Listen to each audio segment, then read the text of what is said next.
personas con las Escrituras, ¿cierto?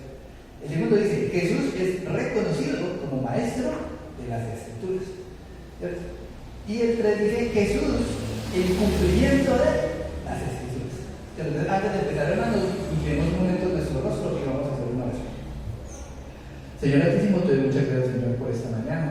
Gracias, Dios mío, por permitirnos, Señor, llegar aquí, Señor, a tu iglesia para tener este tiempo, Señor, de estudio de tu palabra, Señor, de este libro del Evangelio de Lucas, Señor. Te pongo, Señor, en tus manos a cada uno de mis hermanos. Te pido que por favor nos sea, Señor, ayudando. Que este tema, Señor, que vamos a estar estudiando el día de hoy sea de bendición para sus vidas y también para la mía. También te pongo, Señor, en tus manos a los hermanos que por diversas circunstancias, Señor, algunas ajenas a su voluntad, no nos pueden acompañar el día de hoy. Te pido que nos sea, Señor, ayudando. Que donde sea que estén, Señor, no se desanimen, sino que sean, Señor, buscándote, Señor. Que sepan que tú estás en todas partes, Señor, y que cuando hay dos o tres reunidos en tu nombre, Señor, allí estás tú. Te pongo, Señor, en tus manos este estudio y también te pongo, Señor, en tus manos el resto de este culto, Señor. Entonces te damos gracias y te lo pedimos en el nombre de Jesucristo. Amén. Listo. Entonces, durante la clase de hoy, quisiera que estemos pensando en la siguiente verdad central. Dice, después de la tentación en el desierto, Jesús fue a Nazaret y comenzó su ministerio público declarando en una sinagoga quién era y para qué vino. ¿Cierto? Eso es como la parte importante de lo que vamos a estar estudiando el día de hoy. ¿Sí? Y antes de que empecemos, a mí me gustan los mapas, entonces procuro siempre traer como un mapa para que más o menos nos ubiquemos. Aquí se ve toda esa área de Israel. Y en la parte norte vemos un territorio que se llama Galilea. ¿Sí? Ahí sí se ve un poquito, si se ve medio a ver, Galilea. ¿Cierto? Galilea se menciona mucho en toda esta parte. Y resulta que Galilea tiene una particularidad. Y es que tiene un lago muy grande, ¿cierto? Y cuando los lagos son muy grandes, se les llaman mares, ¿cierto? Por ejemplo, aquí en Colombia nosotros tenemos algunos lagos. Hay uno, por ejemplo, en Dinamarca, en Boyacá, perdón, que llaman la laguna de Tota, ¿cierto? O, por ejemplo, aquí en Antioquia tenemos a Guatapé, pero Guatapé no es un mar, no, es una laguna, pues, artificial, pero una laguna. Allá, ese lago es tan grande que no se le llama lago, se le dice mar, ¿cierto? Porque es muy grande. Y ese mar de Galilea es como lo que le da el nombre a esa, pues, la región de Galilea y el mar de Galilea, en la parte norte. Entonces, agua que se recoge en las montañas que están más para arriba. Pero bueno, resulta que hay dos ciudades importantes en estos pasajes. La primera es Nazaret. Resulta que Nazaret está como a la izquierda de esa laguna. ¿Cierto? ¿Por qué? Porque está el mar Mediterráneo a la izquierda, luego hay una porción de tierra y este es el mar de Galilea en la mitad. Entre el mar de Galilea y el Mediterráneo hay una región montañosa, y en esa región montañosa hay una ciudad que se llama Nazaret, ¿cierto? Aquí la vemos en ese puntito rojito que está aquí a la izquierda. Y en la parte del mar de Galilea, una de esas ciudades es una que se llama Capernaum, ¿sí? Capernaum. Es una ciudad bien importante porque allá el Señor Jesucristo va a llegar. Entonces, quisiera como que tengamos bien presentes como este mapa para que sepamos. Ahora, cuando habla del desierto, resulta que en esa región no hay desierto. Como es una región montañosa, tiene muchos ríos, entonces pues como que acá no hay desierto. El desierto queda al otro lado. Cuando usted llega y sigue el mar de Galilea más para la derecha, empieza a bajar, y llega un punto en el que ya no hay montañas y se pone todo plano, y resulta que todo eso es desierto. Entonces, cuando la Biblia nos dice que Cristo fue al desierto, es porque se fue lejos, se fue para allá. ¿Sí? Listo, entonces empecemos a leer para estar entonces en contexto. La primera parte que vamos a ver es sobre cómo Jesús vence a Satanás. Eso ya lo leímos ahorita, pero vamos a dar una releída. Dice en el Evangelio de Lucas, capítulo 4, ¿cierto? Desde el principio del capítulo 4, versículo 1, dice: Jesús, lleno del Espíritu Santo, volvió del Jordán. Recordemos que el Jordán es el río que sale del mar de Galilea y llega al mar muerto, ¿cierto? Él estaba ya haciendo ¿qué? Se estaba bautizando, ¿cierto? Después de que se bautizó, entonces venga, ¿qué fue lo que hizo? Él está en el Jordán porque se está bautizando y dice: y fue llevado por el Espíritu al desierto, ¿cierto? Es decir, el Espíritu, cuando uno lee los otros evangelios, esto es muy chévere porque a partir de aquí todos los evangelios nos van a ir mostrando como la misma historia, pero cada uno contado a su modo, ¿cierto? Cuando uno va a ir coteja con los otros evangelios, se da cuenta que aquí dice que el Espíritu lo incentivó a ir. No es como que salió aquí mágicamente a aparecer por allá. Espíritu le dijo, usted tiene que ir al desierto. Y él obedeció al desierto. Y dice que en el versículo 2 dice, ¿por cuánto tiempo? Por 40 días, ¿cierto? Y era tentado por el diablo. Y dice, y no comió nada en aquellos días, pasados los cuales hubo hambre. Entonces, aquí hay un tema como detrás de bambalinas, que es el tema del ayuno, ¿cierto?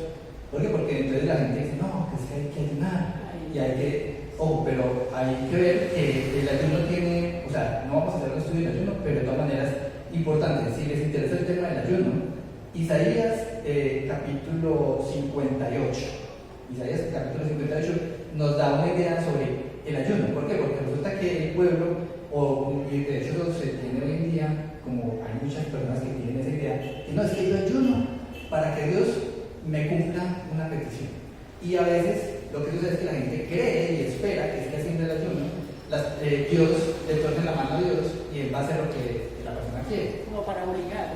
Claro, hay personas que tienen esa equivocación, ¿cierto? Y en Isaías se menciona esa situación. Entonces, si de pronto les interesa el tema, es bueno tener una idea. En conclusión, el ayuno es un resultado de, no algo que uno hace para, ¿cierto? Es el resultado de que uno se concentra en las cosas del Señor, ¿cierto? Estoy tan concentrado en hacer las cosas de Dios que se me olvida comer. ¿Sí? Ese es el tema del ayuno. No que yo digo, voy a aguantar un montón de hambre, porque finalmente se vuelve eso, aguanto un montón de hambre, a ver si Dios me cumple tal cosa. No, ¿cierto? O sea, es como la gente del pueblo dice, ayuno para no. El ayuno es el resultado de estar en comunión con el Señor. De un corazón contrito y humillado delante de la presencia del Señor. Es como uno coger la Biblia y ponerse uno a leer, a meditar en ella, a mirar nuestra situación, cómo es que vivo, y se va pasando el tiempo. Resulta que uno no se había desayunado, no había comido nada, y pasó en ayuno y oración, ¿sí? Es un espíritu contristado y humillado delante de la presencia del Señor. Listo. Uno puede, por ejemplo, si uno hace una poca mediodía, es almuerzo, y comienza a estudiar para son las 5 de la tarde, 6 de la tarde, y entonces de la tarde estamos ayunando. Sí, exacto. O sea, realmente no es como, yo hago ayuno porque aguanto hambre, no. Es porque uno se va a concentrar en las cosas del Señor. Y es en oración y ruegos. Ajá. Y, a ver, técnicamente, uno sí puede hacer ayuno en 3 meses. Igualmente eso tiene sus cuidados, ¿cierto? Hay que estar muy bien hidratado. No significa que porque no como, entonces no le entra ni una gota de agua, no. Porque usted deja de tomar agua por un día, básicamente se va a morir. Se deshidrata y se muere, ¿cierto? O sea, y los que hacen, pues yo tengo unos conocidos que les gusta hacer esos temas de ayunos, pero exagerados.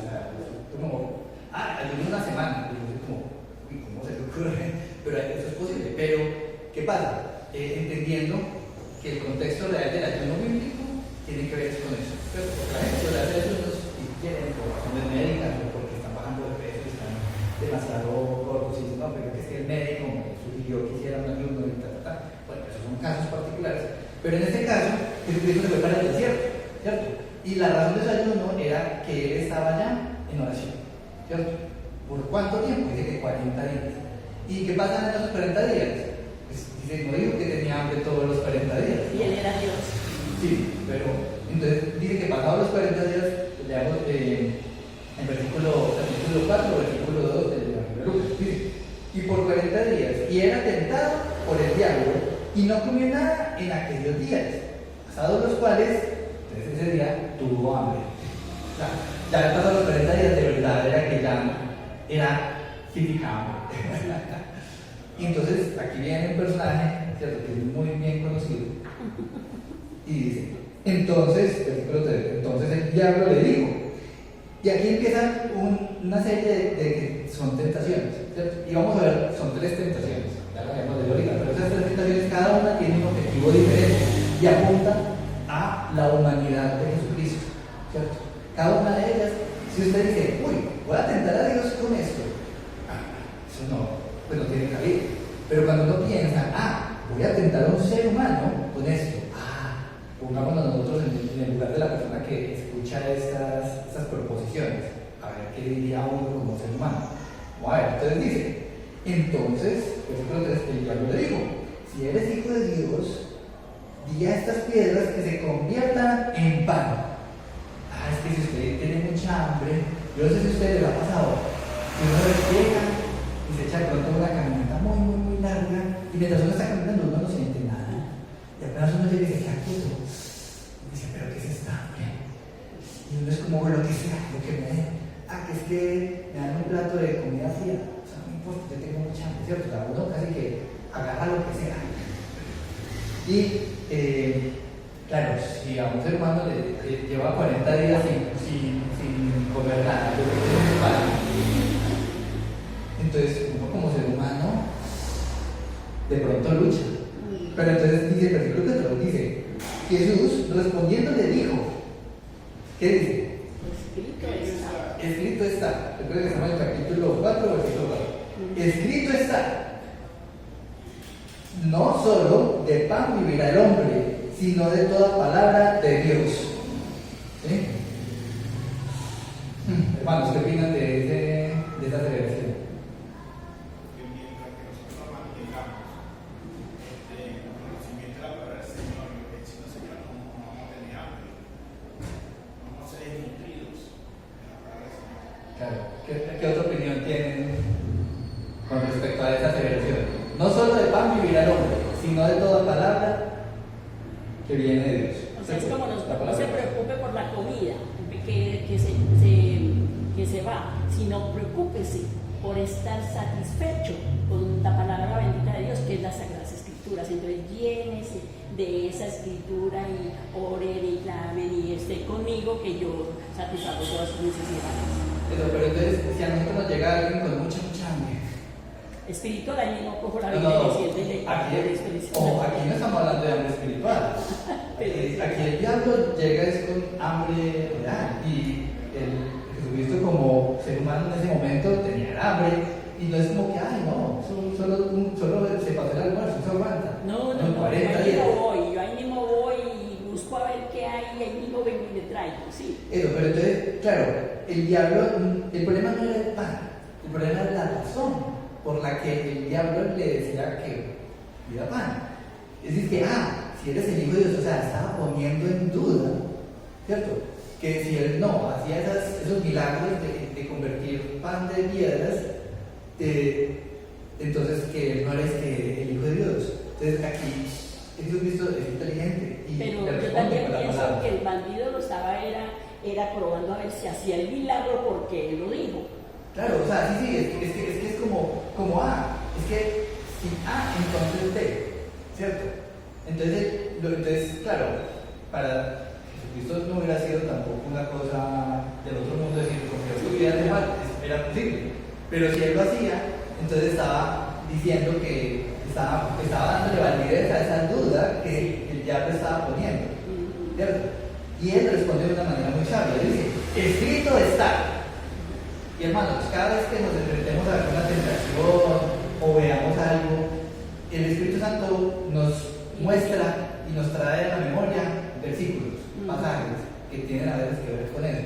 Y a veces uno dice, voy a hacer tal cosa, y uno dice, pero es que en esta parte de la Biblia dice tal cosa. No. Hermanos, escrito está, ¿cierto? Y eso es un llamado, un jalón de orejas. Es que si no somos capaces de, en situaciones diarias, cotidianas, recordar la palabra, eso es como un jalón de orejas, porque no me estoy acordando de la palabra en situaciones prácticas de la vida diaria, ¿cierto? Como una religión que la digamos en México. Prácticamente eso no solamente quiere decir que tenemos hambre, vamos a comer comida sólida, no. Son las tentaciones, que por ejemplo tentaciones de que tomar cerveza o cualquier cosa como un vicio. Entonces tenemos que recordar siempre que eso está escrito en la Biblia, que eso está prohibido, eso no está permitido por la presencia del Señor. Entonces tenemos que tener cuidado con esas cosas. Tratar de no comer ese tipo de comida si eso está establecido. Ya te lo he dicho, que eso está prohibido. Eso, ¿y qué pasa? Hay situaciones que no necesariamente son pecado, pero que no convienen, ¿cierto? Puede ser eso. Y lo importante es, si nosotros en nuestra vida diaria no estamos recordando, escrito está, hermanos, tenemos que seguir leyendo, tenemos que seguir estudiando, porque el Espíritu Santo nos va mostrando la palabra, ¿cierto? Y la respuesta ante cualquier tentación o cosa que no debamos hacer siempre debe estar guiada es por la palabra. Escrito está. ¿Cierto? Entonces aquí ya Jesús le responde, no solo de pan vivirá, no solo de pan vivirá el hombre, sino de toda palabra de Dios. Entonces, bueno, ahí el diablo trató de tentar a Jesús con sus necesidades corporales.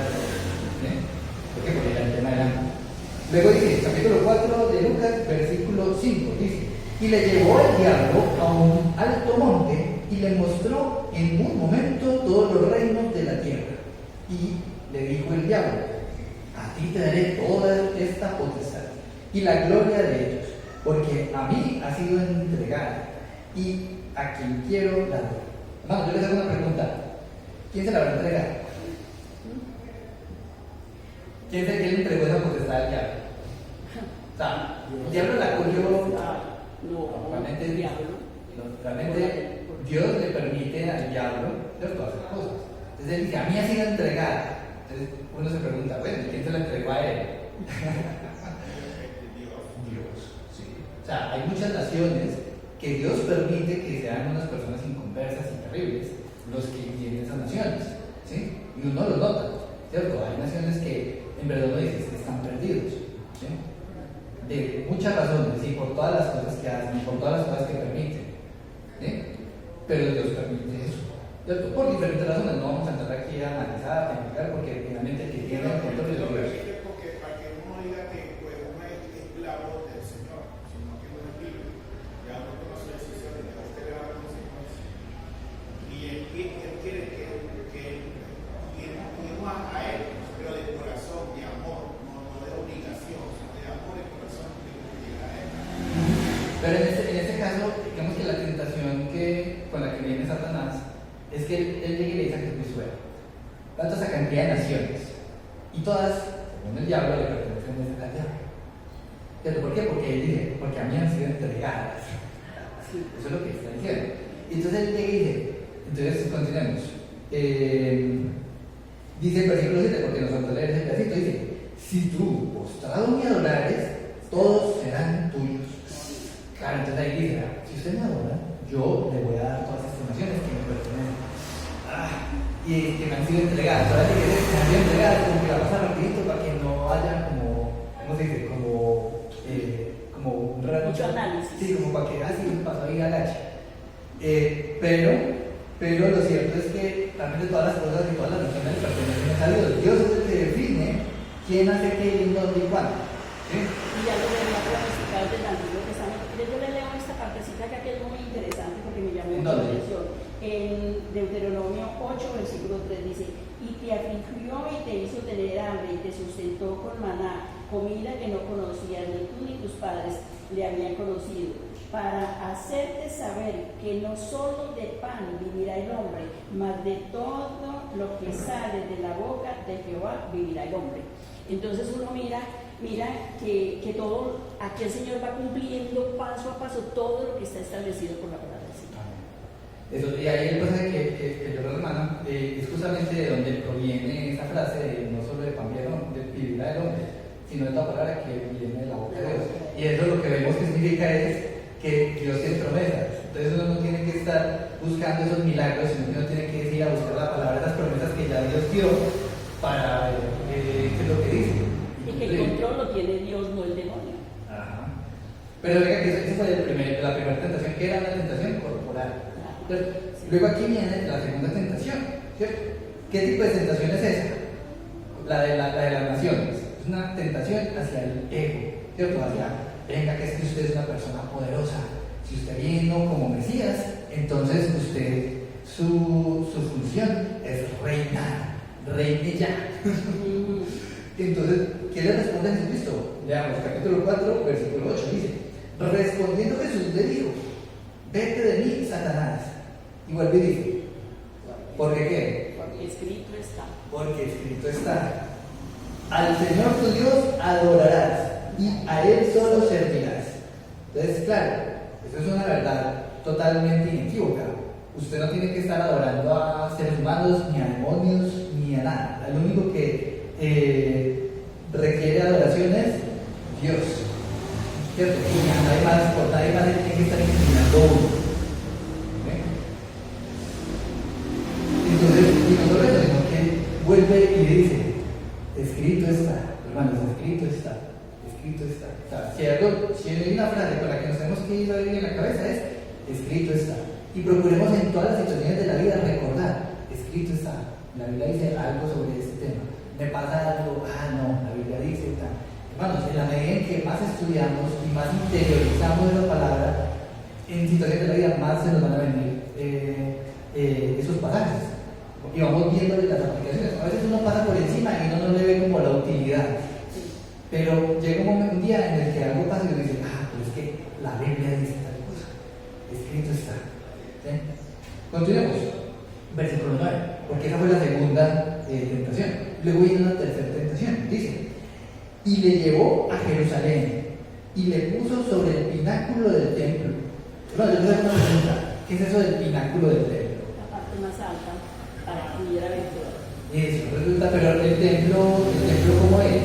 El templo tiene el lugar santo en la mitad y alrededor eso tenía una muralla, ¿cierto? Hay una de esas murallas que da hacia un acantilado muy muy alto. Hoy en día el fondo de ese acantilado está repleto de tumbas, ¿sí? De tumbas, de cementerios, pero es un cementerio. Tanto de este lado como del otro lado, que el otro lado es un monte muy famoso que se llama el Monte de los Olivos, ¿sí? Y hay la razón por la que la gente ha decidido que quieren ser enterrados allá. Es que hay una porción de la palabra que dice que los primeros que van a resucitar están en el Monte de los Olivos. Entonces hay gente que dice, no, venga, entierran allá. Pero es pues, una tontería, pues. Pero lo que es cierto es que más o menos yo tengo aquí una foto de esa muralla en la que vemos ese pináculo, que es justamente esa esquinita, porque vemos que de aquí para abajo es todo ese acantilado. Entonces resulta que se lo llevó fue ya al punto más alto, ¿cierto? O sea, no era como, sí, donde más lo vean, no, es el punto más alto. Y salió con la siguiente joyita, que dice, versículo 9, y le llevó a Jerusalén, y le puso sobre el pináculo del templo, y le dijo, pues, y vuelve y pone en duda, ¿cierto? Vuelve y pone en duda, si eres hijo de Dios, échate de aquí abajo. Y entonces le sale con esa bobada. Porque escrito está. Pero aquel que está hablando del diablo. Entonces yo digo, porque escrito está. A sus ángeles mandará acerca de ti que te guarden. Y en las manos te sostendrá para que no tropiece con tu pie en piedra. Entonces es que le sale. Sabía bien la escritura. Sí, es que él sabía la escritura. Y lo chistoso de este asunto es que lo que dice es verdad, o sea, eso lo dice la palabra, Entonces, esto es como un llamado de atención, hermanos. Muchas veces, y eso creo que hoy en día es muy común, uno empieza a escuchar predicaciones, uno va escuchando predicaciones, y a veces una predicación se enlaza con otra, y se enlaza con otra, y se enlaza, sobre todo en YouTube, se enlaza con otra, y a veces nos empiezan a aparecer personajes que están enlazados unos con otros, y uno cree que está solo escuchando a alguien que es una persona sabia, una palabra, pero empieza de pronto a enseñar cosas que no son. Y va quitando la esencia, la va quitando. Y empiezan a decir cosas que a oídos uno las escucha de pronto distraído mientras está lavando la cocina y uno dice, sí. Pero cuando de pronto uno empieza como a pensar un poquito, uno dice, pero eso que está diciendo es como muy raro, ¿cierto? Hay que tener cuidado, hermanos, porque a la medida que uno más conoce la palabra, se vuelve más fácil discernir si la persona lo que está hablando sí tiene sentido o no, porque es que el diablo es astuto. Y aquí vemos una de las tentaciones, el diablo que dijo, usted me está saliendo con el Espíritu Santo, yo también les hago con la misma estrategia. Solamente que lo que hace es que llega y coloca versículos que no son mentiras, son versículos. Es verdad, porque hay dos versículos que dice sobre eso, el Salmo 91, 11 y 12. Eso. Hermanos, también una cosa, cuando vemos estos versículos, hay una letrica chiquitica en las Biblias. Y esa letrica normalmente llega a un lugarcito dentro de la misma página que estemos leyendo, que nos manda a cuál es el versículo que hace mención ahí en otra parte de la Biblia. Pero por eso es muy entretenido. Uno empieza a mirar de aquí para allá, de acá para acá, y ahí se queda un montón de rato.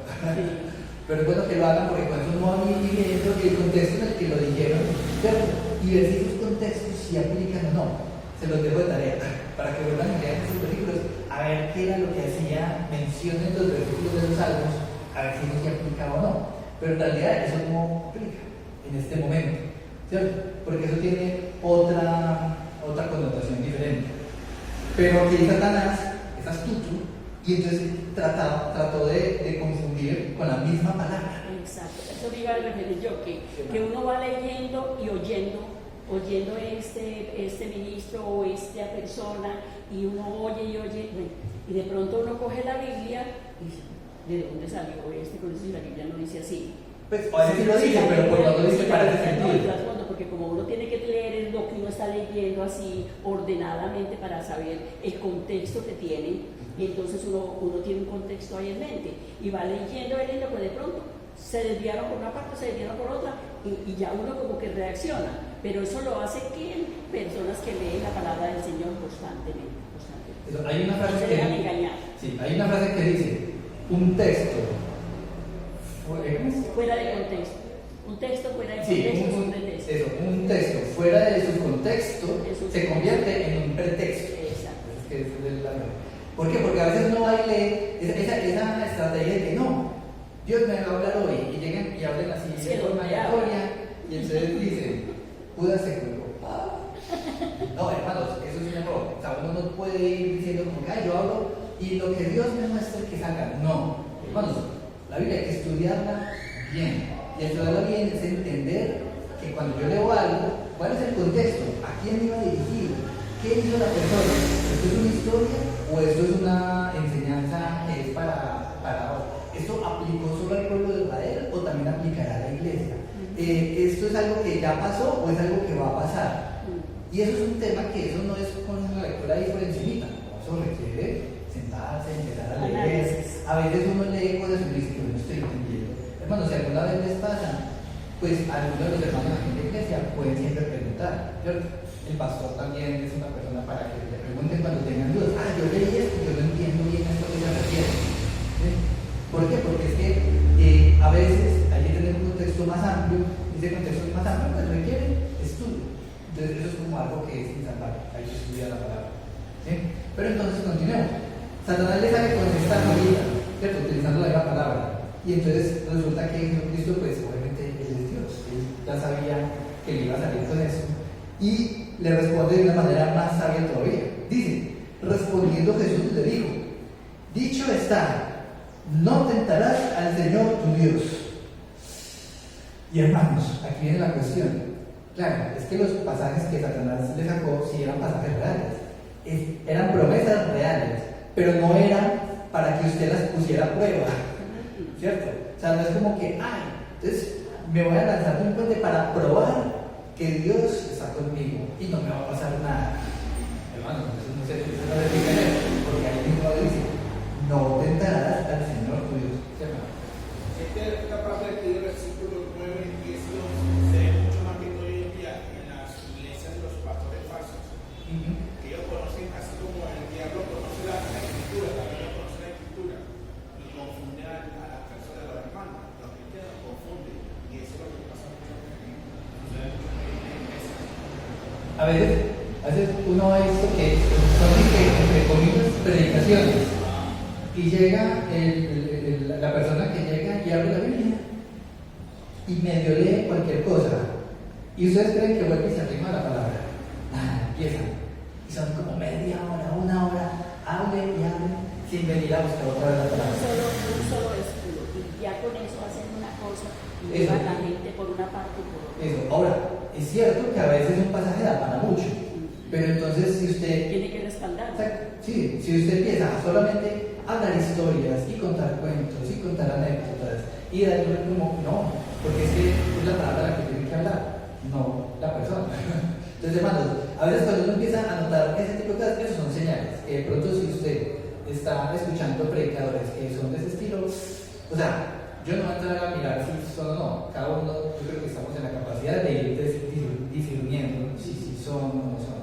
Y esa puede ser una señal como de alerta. Que es que nunca toque la palabra para nada y no quedará ni habla. Hermanos, hay que tener cuidado. Listo, pero entonces, claro, Jesucristo le dice a Satanás, dicho está, no tentarás al Señor tu Dios. Y, versículo 13, y cuando el diablo hubo acabado toda tentación, se apartó de él por un tiempo. Entonces, esta última tentación tiene que ver con la fe. Porque entonces lo que Satanás le decía es como, fíjese que no le va a pasar nada, porque la Biblia dice, y si usted sale elegido, o sea, aquí estamos asumiendo que usted sí es el Hijo de Dios. Entonces, a usted no le tiene por qué pasar nada. Los ángeles le tienen que servir. Pues fíjese que no le va a pasar nada. Es como cuando le llegan y le dicen, no, es que venga, vamos para allí, eso no le va a pasar nada. Y aquí uno tiene que decir, escrito está, no tentarás al Señor tu Dios. A veces uno dice, no, pues, yo me meto por ahí, pero así no me pasa nada. Hermanos, escrito está. Acordémonos siempre de la palabra, porque ella llega en los momentos que uno más lo necesita. En la medida que uno va estudiando, en el momento exacto, el Espíritu llega y le manda a uno ese recuerdo.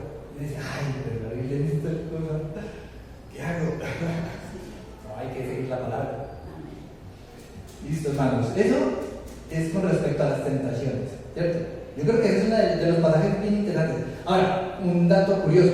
Cuando uno va y lee en el Evangelio de Mateo, el orden de las tentaciones es un poquito diferente. Resulta que el orden de las tentaciones en Mateo es que primero le dice la del pan, de segundo le dice la del pináculo y de último le dice la del monte. ¿Cierto? Le cambian como el orden. Pero en esencia, con todas, pues digamos que siguen siendo esas mismas tres tentaciones, pero el orden es diferente. Y en Marcos ni siquiera hace mención sobre qué eran las tentaciones, solo nos menciona que Jesucristo puede contar. Pero recordemos que Marcos tiene una particularidad y es que es el evangelio más cortito. ¿Cierto? Más lacónico. ¿Lacónico? Lacónico, siempre más resumido. Más resumido. Sí. Listo. Eso con la primera parte del estudio. La segunda dice: Jesús es reconocido como maestro de las Escrituras. ¿Cierto? Y vamos a continuar leyendo el versículo, desde el 14 en adelante, hasta el mismo. Dice: Y Jesús volvió en el poder del Espíritu a Galilea. ¿Cierto? ¿Por qué no dice que volvió? Recordemos que él estuvo 40 días, no perdiendo el tiempo, no ayunando porque sí, era porque él estaba preparándose para ya empezar el ministerio en forma, ¿cierto? En oración y en comunión con el Señor. Y dice, y volvió en el poder del Espíritu, ¿a dónde? A Galilea, ¿cierto?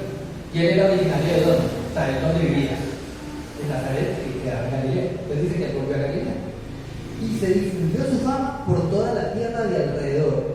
¿Y por qué se iba a volver famoso él? Recordemos que cuando él fue bautizado, una voz del cielo. Cuando él fue bautizado. Ya. Sí.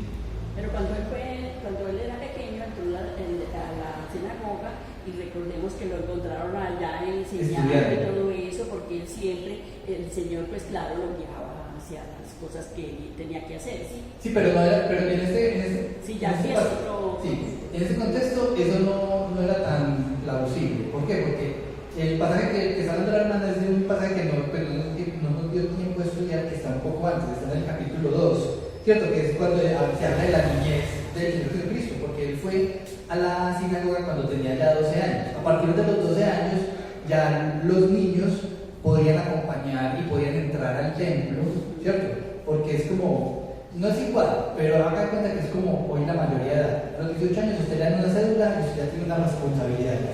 En la época del Señor Jesucristo, a partir de los 12 años, ya los niños no se consideraban niños, sino que ya se consideraban personas hechas y derechas. Es decir, podían entrar al templo, ¿cierto?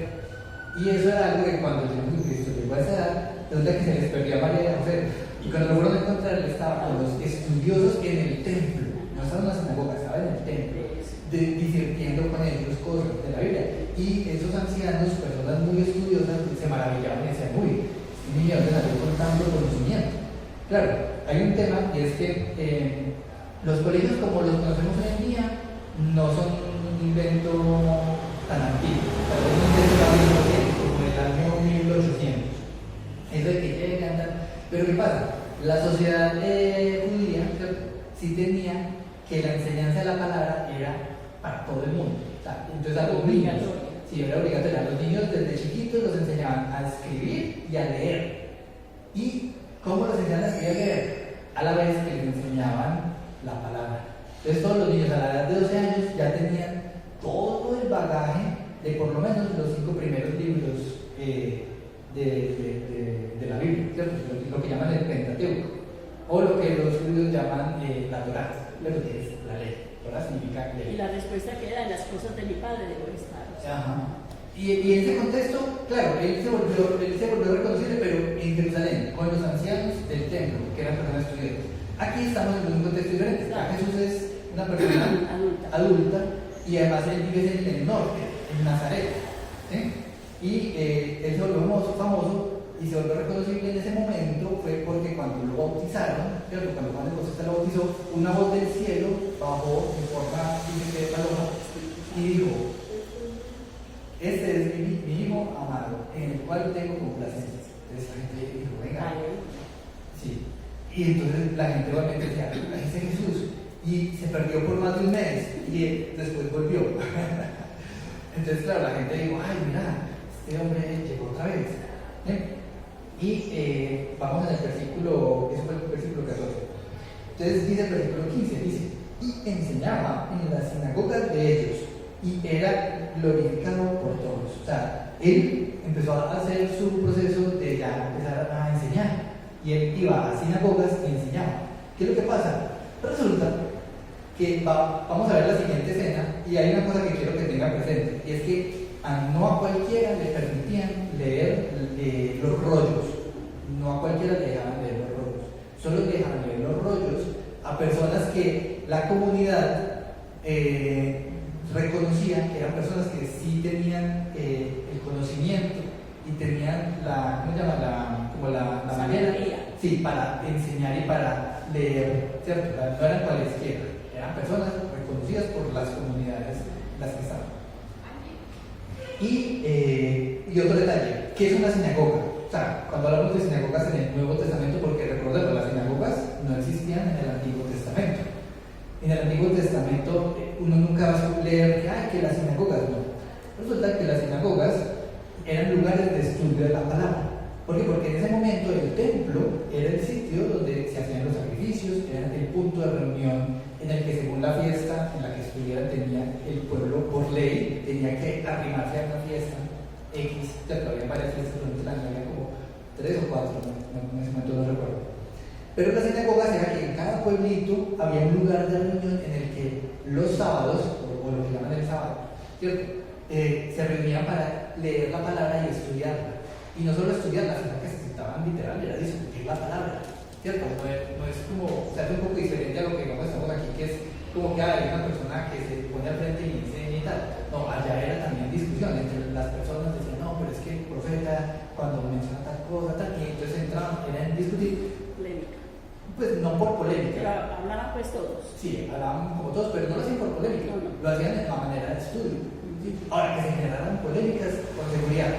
Dicen que cuando hay un judío, cuando hay 2 judíos, hay 3 opiniones. Es un dicho ahí bobo que hay. Entonces, claro, es como la gente, incluso en esa época, incluso hoy en día, cuando hablan las sinagogas, es para eso, para hablar, para discutir, para ver y empezar a sacar y desmenuzar la palabra. Entonces, en ese contexto, sigamos leyendo. Dice: y enseñaba en las sinagogas de ellos, y era glorificado por todos. Entonces, luego dice que la persona que estuvo en diferentes pueblos haciendo eso. Y entonces dice, en el 16, dice: vino a Nazaret, donde se había criado, y en el día de reposo, es decir, el sábado, entró en la sinagoga conforme a su costumbre. Es decir, lo hacía siempre que estaba en cualquier pueblo. Y se levantó a leer. Entonces vuelve y juega. No a cualquiera lo dejaban ir a leer el rollo. Porque hoy en día mi libro es, la verdad, muy barato. O sea, incluso la Biblia más cara es mucho más barata que lo que realmente era hacer un libro en esa época. Porque era un proceso mucho más dispendioso y los libros se cuidaban muchísimo porque era bien difícil hacerlos. Entonces no a cualquiera le soltaban: que es que venga yo solo mientras voy comiendo. Yo tenía que hasta lavarse un montón de veces las manos antes de hacer eso. Y dice que en el versículo 17 que él se levantó a leer. Y dice el 17: y se le dio el libro del profeta Isaías, y habiendo abierto el libro, halló el lugar donde estaba escrito. Entonces aquí vamos a hacer Sí, vamos a leer lo que dice esta parte y ahorita vamos a ir a Isaías a ver qué fue lo que el Señor Jesucristo encontró y qué es lo que había alrededor, porque lo que no dijo también es bien interesante. Entonces dice, versículo 18 del Evangelio de Lucas, versículo 18 del capítulo 4. Dice, el Espíritu del Señor está sobre mí, por cuanto me ha ungido para dar buenas nuevas a los pobres. Me ha enviado a sanar a los quebrantados de corazón, a pregonar libertad a los cautivos y vista a los ciegos, a poner en libertad a los oprimidos, a predicar el año agradable del Señor. Entonces, ese es el pasaje que leyó de Isaías. Y antes de continuar, vamos a ir un momentico. Resulta que ese pasaje queda, ahí yo lo anoté, en Isaías, capítulo 61. Entonces vamos un momentico al libro del profeta Isaías, al capítulo 61. ¿Sí? Recordemos que una vez, si lo quieren anotar por ahí, en el capítulo 58 de Isaías es donde se menciona todo el tema de cómo funciona el ayuno bíblico. ¿Sí? Y, esperen que se me perdió. 61. Listo. Y vamos a leer el capítulo, desde el capítulo 1. Dice: el Espíritu de Jehová el Señor está sobre mí, porque me ungió Jehová, me ha enviado a predicar buenas nuevas a los abatidos, a vendar a los quebrantados de corazón, a publicar libertad a los cautivos y a los presos apertura de la cárcel. Entonces dice el versículo 2 del 61 de Isaías: a proclamar el año de la buena voluntad de Jehová. Hasta ahí llegó Jesús, pero resulta que el capítulo sigue y es muy chistoso lo que dice. Dice: y el día de venganza del Dios nuestro, a consolar a todos los enlutados. Entonces, hermanos, resulta que lo normal hubiera sido llegar hasta el final de la frase, pero resulta que Jesús no hizo eso. Él llegó hasta un pedacito, hasta una coma. Él llegó hasta donde dice buena voluntad de Jehová. Y se comió, pues dice uno que el hombre se comió, o sea, que no mencionó la siguiente parte, que dice: y el día de venganza del Dios nuestro. Resulta que eso es lo que llaman los estudiosos, es un cumplimiento que está partido. Cuando uno lee un pasaje que es profético, a veces uno no sabe hasta dónde llega, porque la profecía va de correr, pero resulta que hay veces que la profecía llega hasta cierta parte en que ya se cumple y otra queda por cumplir. ¿Cierto? Esa parte de la venganza es una profecía que queda por cumplir.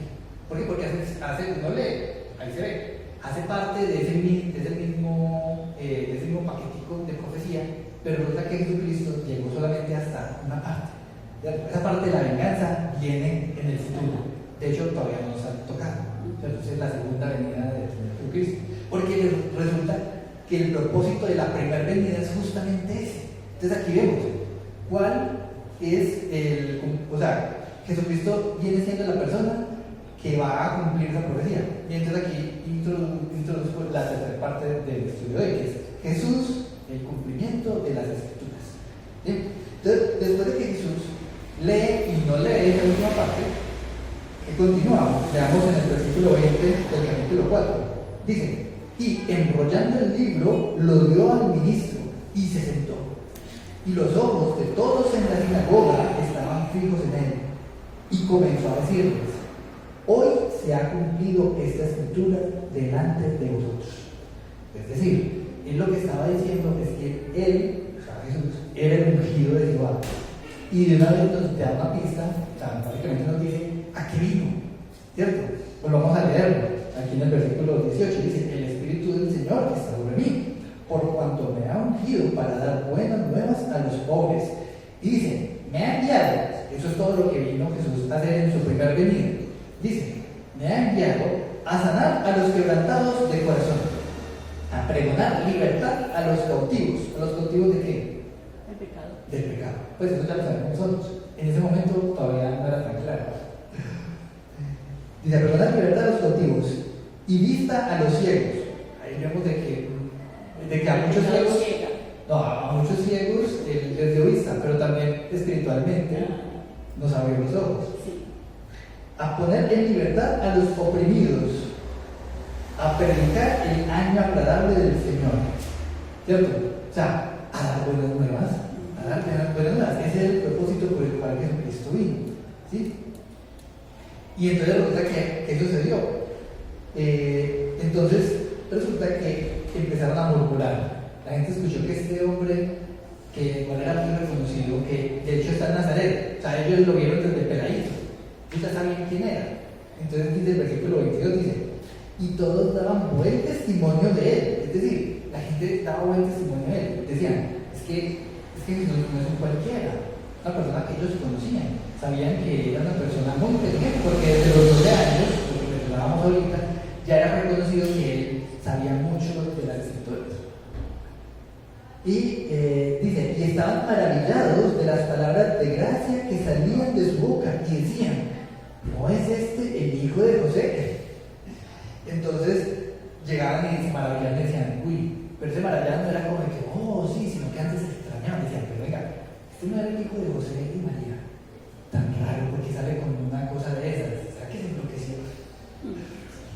Entonces el 23 dice, él les dijo, sin duda me diréis este refrán, médico, cúrate a ti mismo. De tantas cosas que hemos oído que se han hecho en Capernaum, haz también aquí en tu tierra. Y añadió, de cierto os digo que ningún profeta es acepto en su propia tierra. O sea, Jesús sabía, y eso es algo que es inherente al ser humano, y es que cuando a veces uno ve y conoce a una persona, uno duda mucho cuando la persona hace como cosas que vienen de Dios, ¿cierto?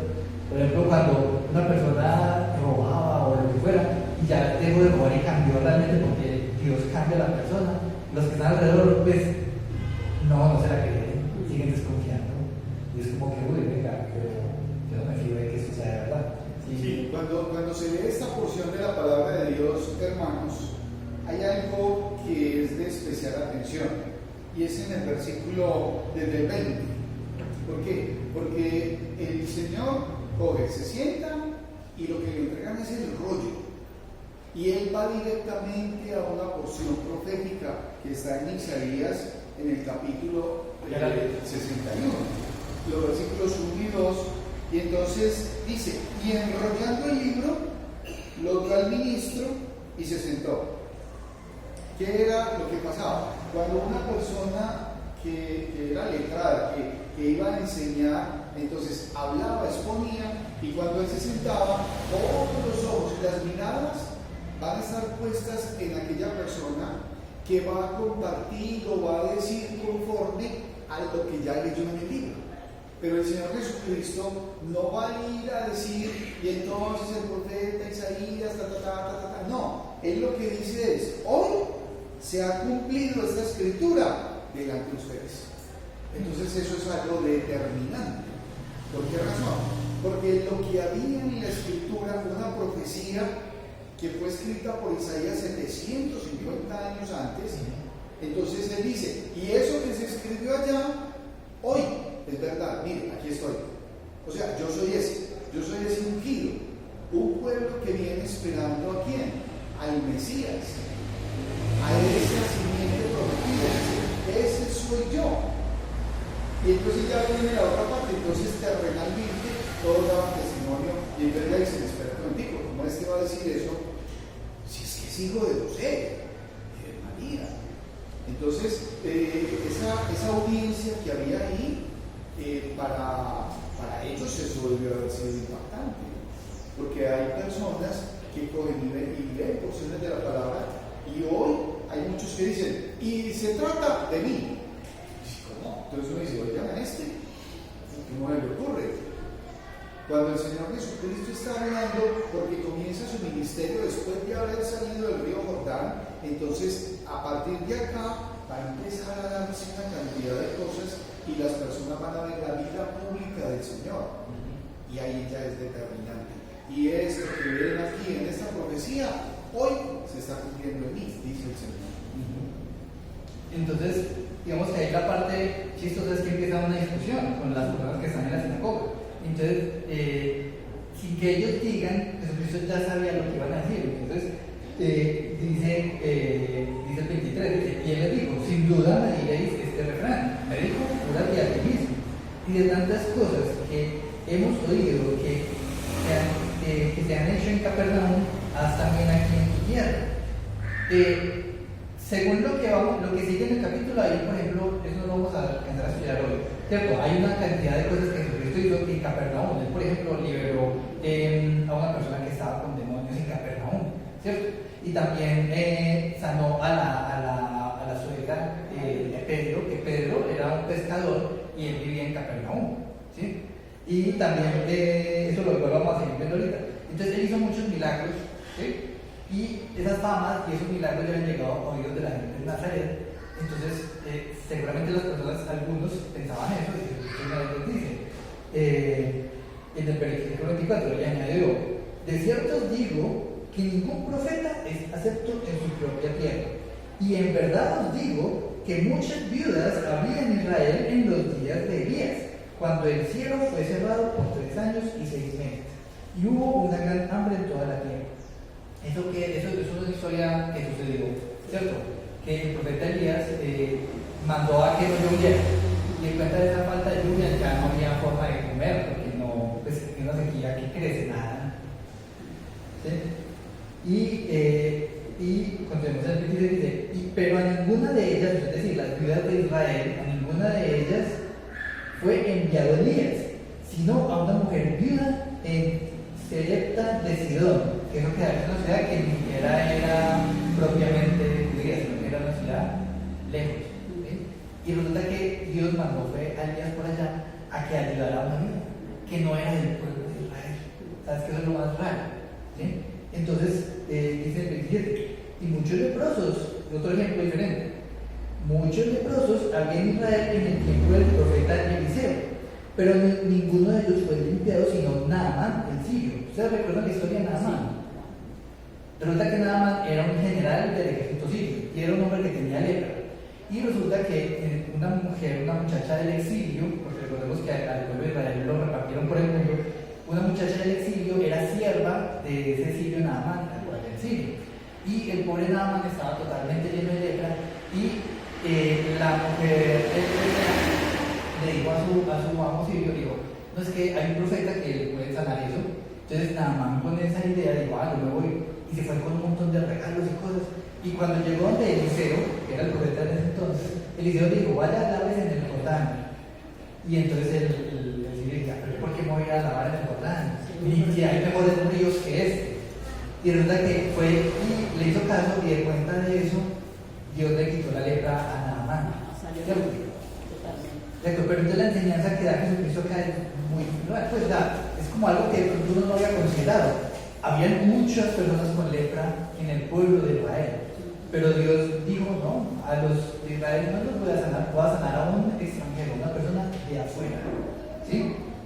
Dice que el versículo 28, porque si uno lee entre líneas, lo que está diciendo acá es que Dios tiene en muy buena consideración no solamente a los del pueblo de Israel, sino también a los de afuera.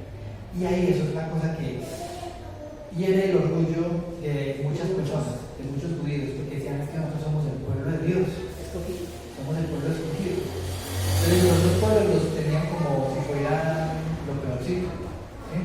Y ellos creían que la salvación era solo para ellos, y no estaban entendiendo que la salvación no era para ellos por ser el pueblo de Dios, porque sí lo son, sino que la salvación era para todos. Claro, lo que pasa es que ellos vienen bajo el pacto de la ley, que era para el pueblo de Israel. La iglesia era un misterio, no. La iglesia, eso no existe en este punto todavía. Nadie tiene a la iglesia en su mente, porque eso, en este momento de la historia todavía ni siquiera se ha nombrado. Lo que ellos saben es que hay sinagogas, que se estudia la palabra, todavía está el pueblo, que estaban esperando un Mesías, y en su mente el Mesías venía a salvarlos a ellos y demás el resto. Y resulta que no era así. Jesús va diciendo, y les va empezando a dar pistas. Y entonces, no es que la salvación no es solo para las personas que son del pueblo de Israel, sino que viene también para gente que no es de este pedacito. Y esos son como capsulitas que Jesús durante todo el Evangelio va soltando de a poquitos. va soltando de poquitos, y cada vez que la suelta, eso siempre tiene una reacción adversa en el pueblo de Israel. Porque aquí dice, no, ellos están maravillados y dicen, pero apenas cuenta eso. ¿Qué sucede? Versículo 28 dice, al oír estas cosas, todos en la sinagoga se llenaron ¿de qué? ¿Qué dice ahí? De ira. Ira. Se enojaron. Y versículo 29, y levantándose le echaron fuera de la ciudad y la llevaron hasta la cumbre del monte sobre el cual estaba edificada la ciudad de ellos para despeñarse. Está literal, ellos decían, este man es un blasfemo, vamos a matarlo de una vez. Ya se necesita que llevar. Dice el 30, mas él pasó por en medio de ellos y se fue. Lo cierto es que Jesús igual era una persona que todos respetaban. Entonces ninguno fue capaz como de violentamente realmente ir a hacerle algo. Pero ganas no les faltaba. Nadie le pudo poner una mano encima. Y a partir de acá, pues no lo vamos a leer, habla sobre los milagros que Jesús hizo, no lo vamos a estudiar porque digamos que la parte central del estudio de hoy no iba como centrada en esa parte de los milagros. Pero igual yo creo que en futuros estudios vamos a tomar muchos de esos milagros porque algunos tienen cosas bien importantes. Entonces, ya finalizando, ¿cierto? Vamos a ver entonces cuáles serían las aplicaciones de este estudio de hoy. La primera es que Jesús fue tentado en las mismas áreas donde también nosotros seremos tentados y salió victorioso. ¿Y saben discernir por qué él salió victorioso? ¿Qué decía? ¿Cómo respondía él? ¿Escrito? Está. Por la sangre. Entonces, Todo está escrito acá para defensa de nosotros. entonces, cuando nos veamos tentados, ¿cómo tenemos que responder? Bíblicamente. Escrito está. ¿Y cómo vamos a saber si algo está escrito o no? Estudiando y leyendo. Entonces, hermanos, que esto sea un llamado a que sigamos estudiando más la palabra, sigamos leyendo. Recordemos de que si estamos en nuestra vida diaria y nunca se nos viene un escrito está, eso debería como ponernos a pensar que pues me hace falta estudiar más, porque si no se me está viniendo ningún escrito está durante toda la semana, porque pues debe ser que no estoy estudiando. ¿Cierto? Y lo segundo es que Jesús durante todo durante todo su ministerio él siempre buscó hacer la voluntad de Dios, ¿cierto? O sea, él no buscó agradarse a sí mismo, él no buscó, ya que si yo quiero fama, entonces me voy a ver famoso porque me quiero ser famoso, no, todo tenía un propósito, y era llegar y enseñar la palabra, mostrar lo que dice ahí, el año agradable del Señor. Y todos tenemos la oportunidad. Sí. Y eso es un llamado, o sea, nosotros tenemos que buscar es hacer la voluntad de